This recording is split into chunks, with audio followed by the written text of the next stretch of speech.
G'day mates, welcome back to my YouTube channel. Today kicked off FNCS for Chapter 2 Season 7 and it kicked off with a bang. I'm talking some absolutely insane numbers of participation in the FNCS and viewership across the board. This is looking like the season that is going to save or explode Fortnite again. I'm not kidding. Wait until I run through the statistics of how many teams were playing at the start of this FNCS compared to the last one. It is ridiculous. We also got to take a look at some of the new teams that we've been following. Clix's new team, Mongrel's new team, Tayson's new team. So I want to talk about all of that and anything you may have missed from FNCS today.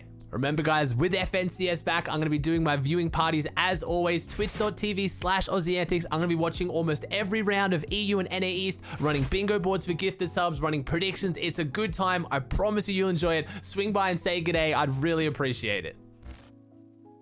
Let's kick off by looking at some of these statistics, because if you love Fortnite as much as I do, these are some really exciting numbers. This is showing that the game is alive and well again, and it's growing, or at least it's recovering some of the damage of last season. It's fair to say last season was possibly, in my opinion, one of the worst seasons to ever exist, and I don't want to say the closest it came to killing Fortnite, because Fortnite was still a super successful game, but I think it's the first time where even I myself genuinely started to get a little bit scared for the game. I'm not one to just be, woe is me, oh my god, there's not 10 million people playing at all times anymore, the game's dying. Like, I get a game can get less popular because Fortnite's peak was ridiculous, but still not be dying. But last season was a bit scary, let's all admit. So let's compare how many teams started last FNCS compared to this FNCS. So OCE 696, NA East 8004, EU 22,129. Compare that to this season, OCE 2,337. That is over triple.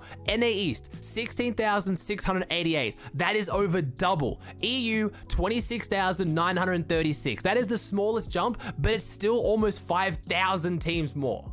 Not only that, it led to the game quality being so much better. Obviously, a lot of game quality is going to come down to the meta. I've been talking about how launch pads have just made the game so much more stacked. Not having primals and makeshifts and just annoying weapons to fight with on spawn has just made people play a lot more seriously and enjoy the game a lot more. But just look at the difference in qualification points. So OCE in Season 6, everyone qualified round 1. They had to change that. That's a little bit different because they've actually changed the format only for OCE. Now it's top 300 teams, which led to be 112 points, but already again, so much better. The games were fantastic. Even in OCE, I was so surprised to see round 1 get active Storm Surge lobbies with really good end games. But look at NA East, 101 points for Season 6 compared to 119 points in this season. That's an 18-point difference. That is massive. To try to make up that difference is one insanely solid endgame. Right now, if you're playing out 7-8 games of your 10, you're needing to average pretty much like 15 to 20 points to qualify right now out of NA East and EU.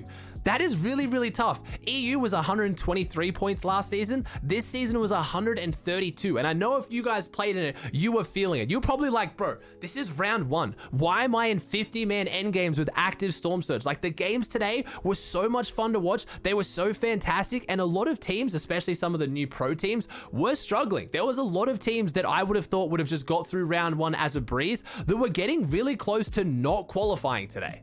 Now, I know what you guys might be thinking, Aussie, it's because, you know, this season there's been a long break before FNCS. There's been a lot of time. The arena format's easy to get champs. I'm going to talk about all that in a second, but I also have Season 15 stats here as well to compare. So that was a season that had a very similar amount of time between the arena point reset and FNCS. So that's like the more normal one to gauge it off. And also that was a season that people enjoyed a lot more than last season. So that's a lot more of a fair comparison. If we look at that, the numbers aren't as insane. OCE started off with 1,419. So OCE has still, had a huge jump. But again, I think that's due to COVID lockdown in Australia being pretty ridiculous right now. No one can go to school. Some people can't even go to work. Everyone's home. So that's a bit of an outlier. NA East, unfortunately, did have about 3,000 teams less. EU, unfortunately, had even more than that with almost 6,000 teams less as well. So yes, I'm not going to try and pretend like this is the biggest season for FNCS. Oh my gosh, Fortnite's going to the moon. It's more more of like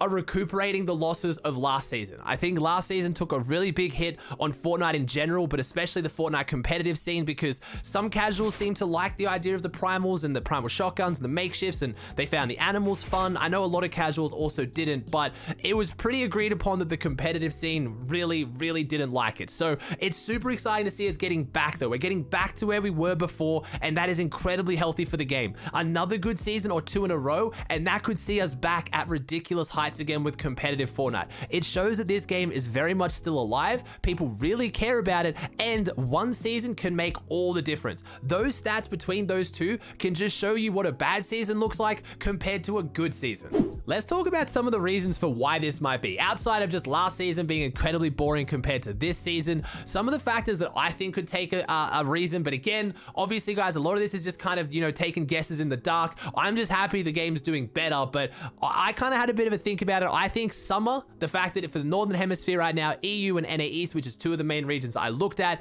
it is summer, so a lot of the people working and school are on break right now. They have more free time, so they are going to be able to play the game more often. Obviously, the effects of lockdown and COVID are always going to have a big effect on this. I think a far easier system to get champs is a big one. Right now, Arena is so much easier to get champs. If you play duos or trios with a good team, you can gain so many points. It's ridiculous, where before, being good in solos used to be the best way to get champs quickly, and obviously doing that, not a lot of people like solos, but it's also harder to just kind of get carried to champs. So I think there are a lot more teams playing. And I know you're thinking, Aussie, if they got carried to champs or they're not good, why would that make the qualification points higher? Well, just by virtue of having more players, you're going to be pushing that, like, what used to be the bad players might now be decent to okay players, which when they verse the pro players in their first few games, they get a massive boost in points and it pushes the top level up. So statistically, it makes a difference as well. I actually think a greater availability of next generation consoles. I know a lot of you guys watching this are probably trying to get your hands on a PS5, and you're going to be fuming the fact that I'm saying this. I know they're still hard to get, but last FNCS was the first FNCS since next generation consoles came out. Now we've actually had a while, more people have got their hands on them. It means playing competitive for a wider audience is a lot more feasible now. Trying to play end games on 90 to 100 FPS compared to 30 to 40 is a lot more enjoyable. You're going to have more success and you're going to be more motivated to play. So I think outside of just being a more enjoyable season, I think those are the main impacts. Also, comparing last season to this season, there was a lot more time to get champs before FNCS started, so that will be a factor as well, but that wouldn't take into account the difference between this season and season 5. As far as the actual games, they were really fun to watch. Like I said, the quality was insanely high for a round one, but it's still a round one, so I don't want to go too much off how well teams play. So we'll take a look at some of them, but overall, I think pretty much all of the major teams that I can name that you'd expect to qualify into EU and NA East did. I don't really think there's any name that's like been placing in grand finals that all of a sudden is now struggling. And if we look at EU, I mean, any question about whether Tayson's team swap was a good one, he's really putting it to rest. Not only is this team doing well in cash cups, I know round one's more of like a cash cup format. They had 261 points, 8 matches played, 4 wins with an average elims of 16 and average placement of 7th. Now, that doesn't sound as impressive as what it should. Take out the fact that one game was a 2 elim 28th and the other was a 3 elim 22nd, which is only 8 minutes worth of games. Their history was ridiculous. 56 elim first. They eliminated over half the lobby. I just don't know how you even find that many players, but 56 elim win, 11 elim win, 7 elim win, 13 elim second, and a 19 elim win is how they kicked off their tournament. They had a 17 elim fifth in between those two throwaway games, but just an absolutely ridiculous performance. We had Antics' team again in second place. I feel like we're seeing them in that top 3 a lot. They have won a tournament as well so far this season, so they're looking very strong. 10 matches played, 3 wins on 239 points. We saw Splash's team up there. We saw Hen Janice and Chapix. We saw Aqua's new team in 5th as well. We saw a lot of the big teams up there. Benji Fishy, obviously had COVID recently, didn't get to play a tournament. Joe and Shadow found a fill, and they did phenomenally well without Benji, and they're doing phenomenally well with Benji as well. We saw the Ukrainians, Freemock was up there as well. We saw our Schematics team. Again, a lot of people, you guys asking about Mongrel's new team. Mongrel has a brand new team playing with Kiku. So I don't know if it's Kiku or Kiko. People in chat tell me I'm getting it wrong, whatever. Kiku and Slender, and they got 12th place, 189 points, 10 matches played with 1 victory royale. And honestly, the thing I like about this, consistency. Their first game was a 32 elim win, but outside of that, they had a lot of really good top 5s with a good amount of elims, but nothing too crazy. Mongrel is really falling back into this role of playing consistently, playing for placement, and not just hard W king. We also had Fastroki's team in 13th. Again, obviously Karma now no longer playing with Leshy, which another one worth mentioning. I don't know where Leshy ended up finishing up on the leaderboard. It wasn't an insanely strong performance. I was actually worried for a little bit there. They might not qual. Still did well, but it does look like Leshy is still between teams and struggling to find something that works. But overall, pretty much everyone you'd expect in EU to do well did well, or at least they qualified. I'll put a lot more emphasis tomorrow's video on round 2 and round 3, especially because round 3 will be the one to really go off for how teams are looking. But right now, there's some insane performances. Taking a look at the NA East leaderboard, we had a similarly very dominant performance, this time from Degen, Aged, and Skittles, getting 255 points with only 7 matches played, 3 wins, an average elims of 17.71, and an average placement of 5th.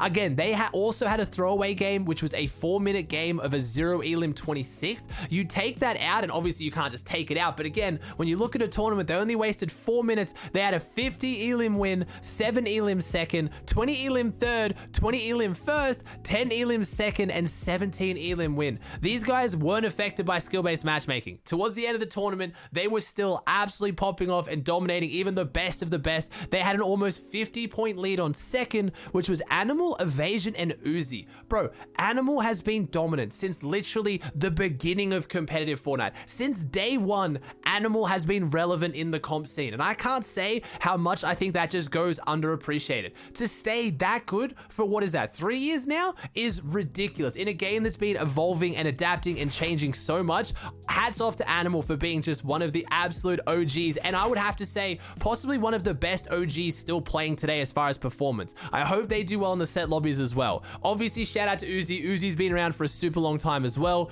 We had Macwood's new team with Illest and Tragics in 3rd on 204, so Macwood potentially getting the final laugh with that whole big snakening situation with Bucky and Clicks now playing with Creo, which they did outplace. We had Adam's team in 4th. We had Okus in 5th. Jampa's team in 6th. We had Cold's team in 7th, which was a newly formed team last minute. We had another new team. P-God, Peterbot, and TK were looking really, really strong in 8th. We got 2 of the ex-console guys there teeing up together with P-God. We also had Shaw's team up there. Bizzle. Again, I said this on stream, and I have to say this in the most complimentative way possible. This to me is like the Misfits or like the Reject team, and I know you're going to say that as Flame. I want to tell that story as a good thing. These are 3 players who everyone kept disrespecting, everyone kept turning them down.